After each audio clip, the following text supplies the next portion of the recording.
OK, let's return now to the United Nations report that calls for people to eat less meat and dairy produce to try to reduce the impact of climate change. Well, a bit earlier I spoke to Baroness Scotland. She is, of course, the Commonwealth Secretary-General. And I asked her what the report means for people in the Commonwealth. The Commonwealth's 2 billion people, you have to remember that 60% of those people are under the age of 30. So this really is their future.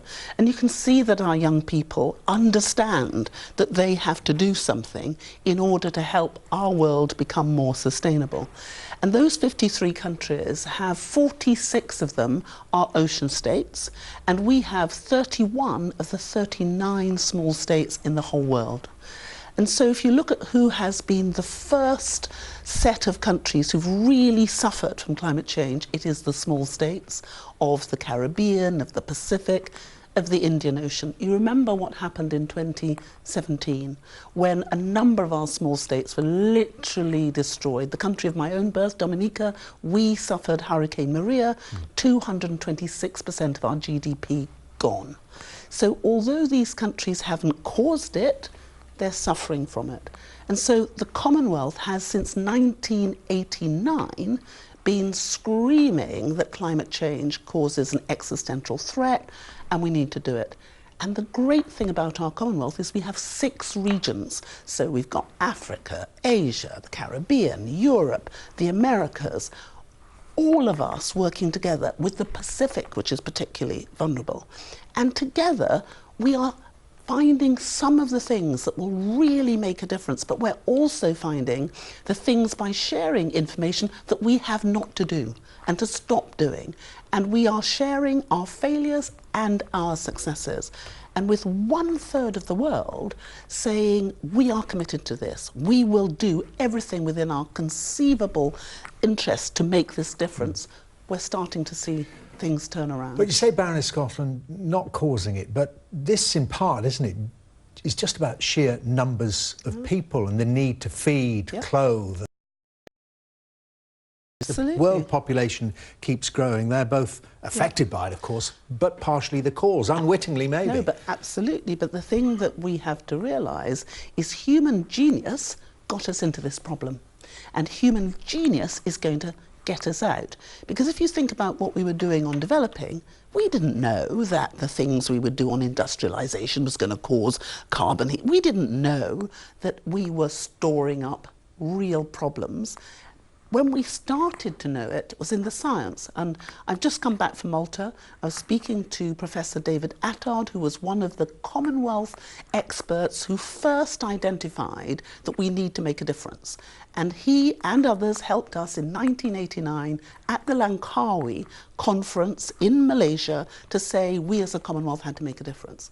And so what we are seeing is, as a result of these new efforts, we can try, if we work together, to go more quickly than we have up to now.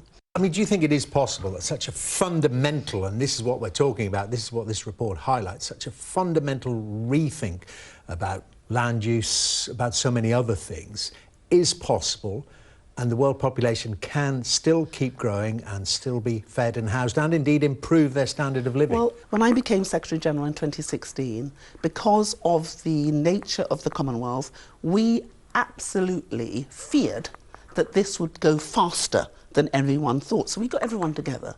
And over the last 3 years, the Commonwealth has come up with this idea that we have to create a regenerative model of development where everything is interlinked. Because what we've discovered in looking at the science is that it is. I mean, you mentioned that, and I know you've just come back, beginning of the week, from a conference on the oceans, and there is an IPCC report. Yes. We think... Absolutely. All of us were there, and what we were saying is, what do we do?